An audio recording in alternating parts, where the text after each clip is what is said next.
One of the simple but delightful pleasures in life is the smell, the look, the taste of rotisserie chicken over a charcoal fire. It's one of those pleasures that adds richness to our lives. You can share in all of these pleasures for very little cost, and it's very easy to do. Watch as we cook chickens on a battery-driven rotisserie over charcoal on our SNOWPEAK fire pit. Later, we'll share 6 tips on how to successfully cook on the rotisserie. This is the SNOWPEAK fire pit.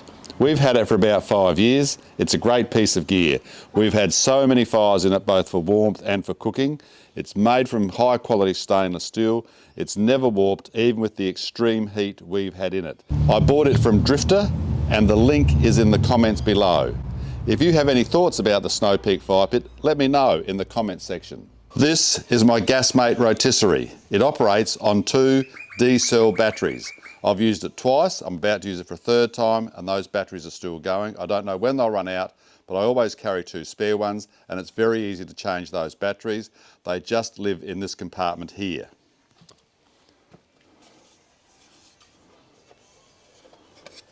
And easily changed. I bought it from Bunnings, and I'll put the link in the comments section below.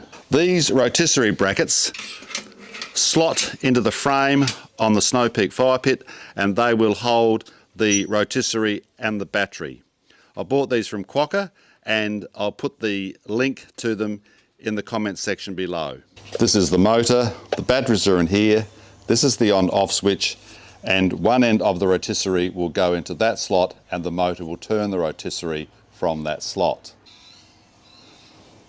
The motor just slides on to the bracket like that, and in a minute the rotisserie will go in there. So this is the rotisserie itself, and it comes with 2 prongs which hold the meat. One of these prongs has a collar on it, and that holds the rotisserie to the bracket on the side of the barbecue. So that one goes on first because that's got a collar on it. This one obviously goes on once you've got the meat on, but I'll do that in a minute and show you. The pointed end goes into the slot like that, and this collar sits in there, gets pushed back, and that thumb screw is then tightened, and that will hold the whole thing in place. You just turn that button and you'll see that the rotisserie is now turning. This video is not about the recipe, it's about the technique of cooking on the rotisserie. I've learnt that in these fire pits, if you put the wood, etc., whatever you're going to use as your fuel down here, it'll settle down here, and you don't get as wide a field of heat as if the fire was up higher. So I've bought a little piece of stainless steel which sits up here, and I'm going to put my coals on here, and you'll see that that's higher and there's a wider base of heat trying to heat all the meat.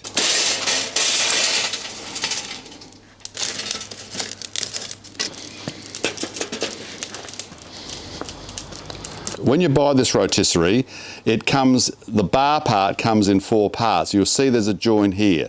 So you can make it different lengths, so you can put more meat on it if you want to.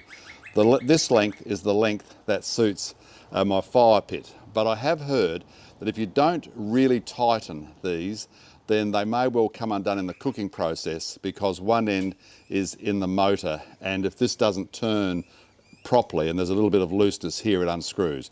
So I have used multi-grips to do both of these up.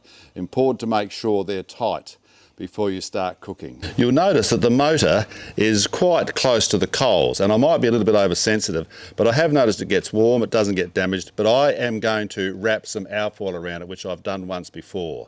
If you're enjoying this video, please hit the like and subscribe button. Chickens, of course, have some floppy bits, the legs and the wings, and I've learnt to tie them with a bit of string so that they don't flop around and take control of the rotations of the rotisserie. So these already came from the butcher with the legs tied. I'm going to leave them, but I am going to make an effort to tie these wings into the body. Just tie them into there. If my camera operator could put a finger, thank you. Oh, got a bit sloppy there, we'll tie that off. Right, we might go under there, back through there, under there and back through there, and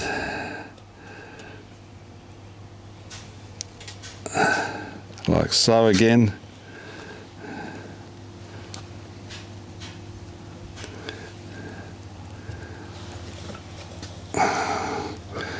And then just like that for a last chance.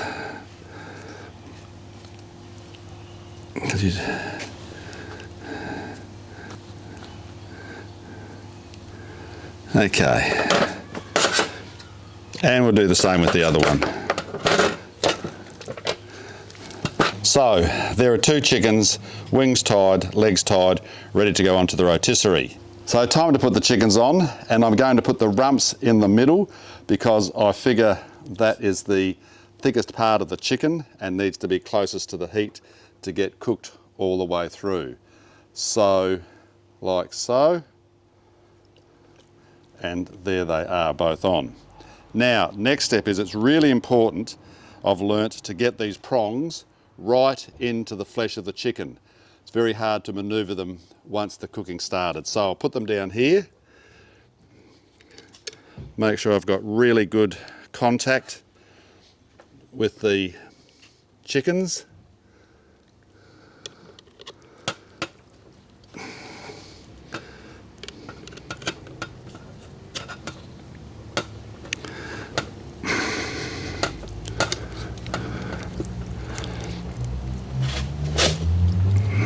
Making an effort to get right in there, then do that thumb screw up,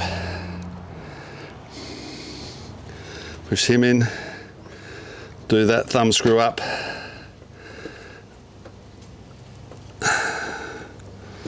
tightly, a little bit worried about that one, but others are on. So that is now ready to go over the fire, just in there like that. And just in there like that. What is important here is to make sure that there's pressure on this collar.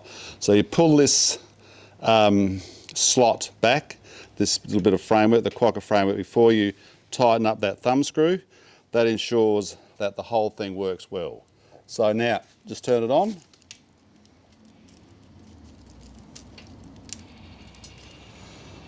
And there we go.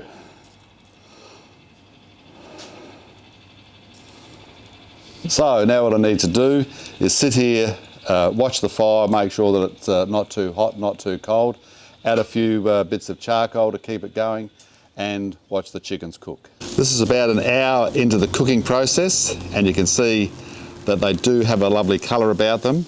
I have been sprinkling a honey soy dry marinade on them, and I think that's due to a lot of the colour. A lot of the colour is caused by that marinade.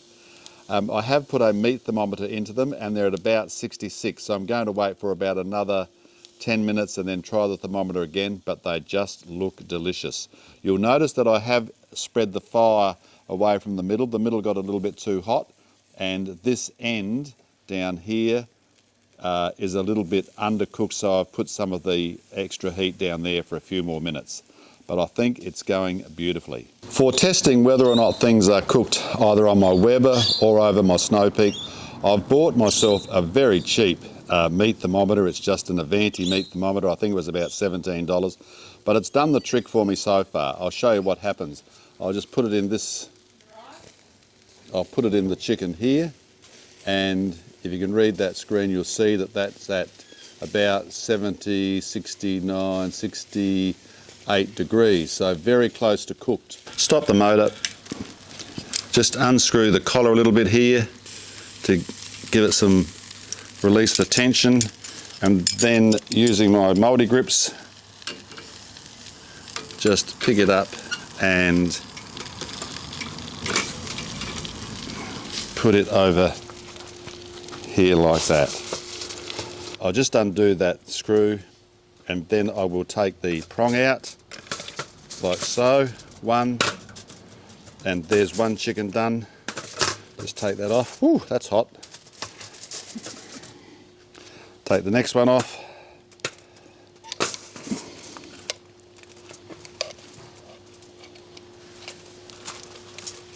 And there we have it. 2 chickens done. Just add roast vegetables and gravy. Delicious.